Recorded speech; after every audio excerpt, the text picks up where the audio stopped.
bum, bum, like a virgin. Ooh, like a virgin. Boom, boom, boom, like a virgin. Ooh, like a virgin. Horatio, would you mind just checking the CV is okay? Thanks, mate. G'day everyone, it's Patrick, the CADASIL vlog bloke here today. Wanting to talk about variability in CADASIL. Why is it that your experience of CADASIL is different from that of your sibling or your parents or your uncle or your auntie? So it comes down to two factors, essentially: genotype and phenotype.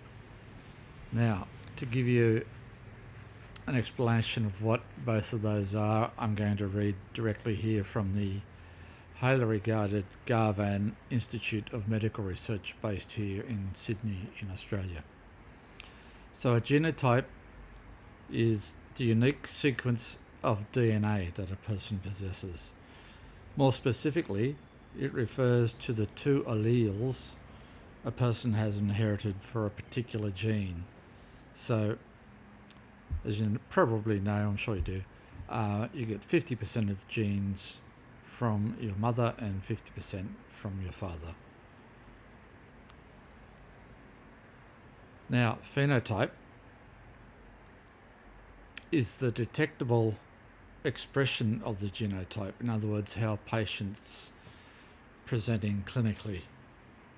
A person's phenotype results from the interaction between their genotype and their environment. So in CADASIL, the environmental factors, external factors that might influence your phenotype are issues such as whether or not you smoke, whether or not you have high blood pressure, particularly if it's uncontrolled. Your diet can definitely have an influence. So what you eat, how much you eat, can impact on the phenotype. Are you well hydrated or not? How stressed are you and how well do you deal with your stress? Even the physical environment in which you live may have an impact. And sleep, quality, length, physical activity, how much do you do and how regularly, and mood disorders, whether you have high levels of anxiety and suffer from depression, will also impact on the phenotype that you present with. It's important to recognise that within immediate family, what you inherit from your parent is exactly the same mutation that they had. Now, just looking at another reference here,